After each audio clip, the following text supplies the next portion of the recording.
2003 a.C. La capital Ur fue devastada. Volvemos a la fragmentación. Exactamente. La caída de Uru fue un golpe tremendo. Mesopotamia se fragmenta otra vez. Entramos en el llamado período de Isin-Larsa, que va más o menos del 2003 al 1763 a.C. Es una época marcada por la rivalidad entre estas dos ciudades, Isin y Larsa, por ver quién heredaba el poder de Ur. Mientras tanto, las tribus amorreas seguían entrando y fundando dinastías locales en muchas otras ciudades.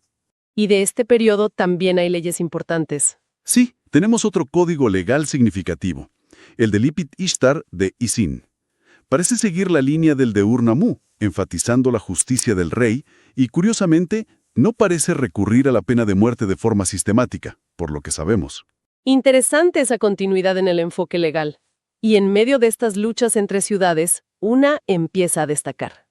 Y eventualmente dominará todo. Babilonia. Y con ella, una figura que todos conocemos. Hammurabi. Exacto. Babilonia, que antes era una ciudad más bien secundaria, empieza a crecer bajo una dinastía de origen amorreo.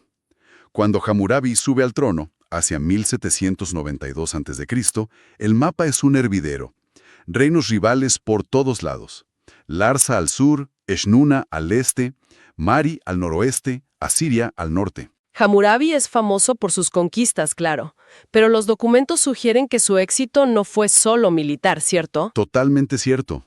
Era un maestro de la diplomacia y la estrategia a largo plazo. Un político increíble. Supo cómo tejer y destejer alianzas con una habilidad asombrosa. Se aliaba con unos para vencer a otros y luego esperaba el momento justo para volverse contra sus antiguos aliados. Así logró vencer a Larsa, su gran rival del sur, someter a Mari y al final consolidar un imperio que volvía a unificar gran parte de Mesopotamia, con Babilonia como el centro indiscutible. Y además de todo eso está su legado más famoso, el Código de Hammurabi. Más allá de ser solo una lista de leyes, ¿qué representa? ¿Qué nos dice sobre su proyecto como rey? El código grabado en esa estela de diorita negra que todos hemos visto en fotos. Es una obra maestra de propaganda real, sin duda, y también un intento de unificar legalmente su imperio, que era muy diverso. Busca presentarse como el rey justo, el que garantiza el orden que establecieron los dioses. A diferencia de los códigos sumerios anteriores, este sí aplica la ley del talión, el ojo por ojo, para ciertos delitos entre personas de igual rango social. Pero también establece penas diferentes según la clase social del agresor y de la víctima. Ah, o sea que la ley no era igual para todos. No, reflejaba una sociedad muy jerarquizada, y era un esfuerzo por imponer una justicia estándar y pública en todo el reino. Es un pilar fundamental en la historia del derecho, no hay duda. Qué interesante esa diferencia con Ur-Nammu.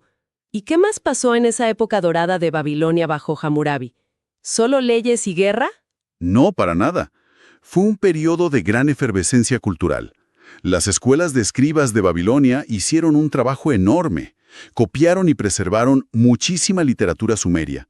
Gran parte de lo que sabemos hoy de mitos y epopeyas sumerias, como la versión más completa de la epopeya de Gilgamesh, por ejemplo, nos llegó a través de copias de esta época babilónica. Y aunque el sumerio siguió usándose como lengua culta, religiosa, el acadio, la lengua semítica de babilonios y asirios, se consolidó totalmente. Se convirtió en la lengua de la administración, la literatura, la diplomacia, en toda la región. Hubo una simbiosis cultural sumero-acadia muy profunda. Esa preservación cultural es un legado gigantesco, claro. Pero, volviendo al ciclo que mencionabas antes, ¿esta estabilidad de Hammurabi duró mucho después de su muerte? Pues lamentablemente para Babilonia, no tanto. Ya bajo su hijo y sucesor, Samsu-iluna, estallaron rebeliones muy graves. Especialmente en el sur, la zona del país del mar se independizó, y la presión de pueblos externos, como los casitas de los Montes Sagros, también fue en aumento.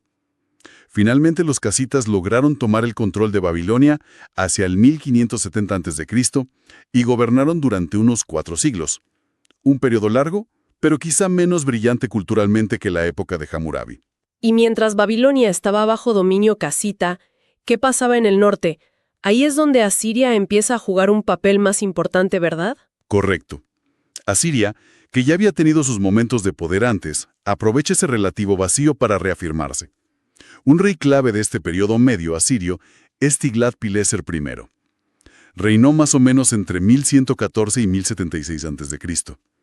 Las fuentes lo describen como un monarca muy activo militarmente. ¿Hacia dónde se movió? ¿Qué buscaba con esas campañas? Sus campañas fueron muy diversas. Luchó en Anatolia contra los Mushki, que quizás eran los frigios, presionando tras la caída del imperio hitita, y contra reinos neohititas. Se expandió hacia el norte, a la región de Nairi, cerca del lago Van, una zona importante por ganado y sobre todo metales. También hizo incursiones hacia el oeste en Siria, chocando con las tribus arameas. Los arameos estaban en plena expansión y eran una amenaza constante para las rutas comerciales. Llegó a recibir tributos de ciudades fenicias y, ojo, logró incluso someter temporalmente a Babilonia. ¡Wow! Suena a una expansión considerable. ¿Ya buscaba anexar territorios de forma permanente, como haría después el imperio neoasirio? Vista de campa parece que el objetivo principal era más bien asegurar rutas comerciales, obtener botín, materias primas, metales, caballos y tributos, más que una ocupación y administración directa a gran escala, aunque sí dejaba guarniciones y exigía lealtad. Era una política exterior muy dinámica, pero también muy reactiva a las amenazas y rebeliones constantes. De hecho, la fuerte presión de los arameos terminaría por limitar temporalmente el poder asirio, antes de su gran regreso siglos después. Pero ya se veía que Asiria era la gran potencia del norte, el contrapeso a Babilonia. De las primeras ciudades sumerias y esa revolución que fue la escritura, pasando por los intentos de unificación acadia, la sorpresa de Ebla, el renacimiento organizado de Ur-III con sus leyes tempranas. Luego, la fragmentación, el ascenso de Babilonia con Hammurabi y su código tan influyente. Y finalmente, este despuntar de Asiria como potencia en el norte. Queda claro que Mesopotamia no fue algo estático, sino un crisol súper dinámico y fundamental. Totalmente. Lo que hemos visto es esa tensión constante, ¿no? Entre centralizar el poder y la tendencia a fragmentarse. Un pulso que marcó la historia de la región por milenios. Pero a través de todos esos ciclos, lo que emerge es una continuidad cultural asombrosa. Especialmente la huella sumeria. Religión, literatura, ciencia. La escritura cuneiforme fue el vehículo que permitió esa continuidad, claro, y el desarrollo de sistemas legales. Desde esa compensación de Ur-Nammu hasta la ley del talión y la estratificación social en el código de Hammurabi. Nos muestra una búsqueda constante por ordenar la sociedad que dejó una marca imborrable. Es como un laboratorio increíble para entender cómo nacen y se desarrollan las civilizaciones complejas. Las presiones externas constantes, los nómadas, los vecinos poderosos. ¿Qué elementos internos, quizá menos obvios que los ejércitos o las leyes, podrían explicar la increíble resiliencia de la cultura mesopotámica?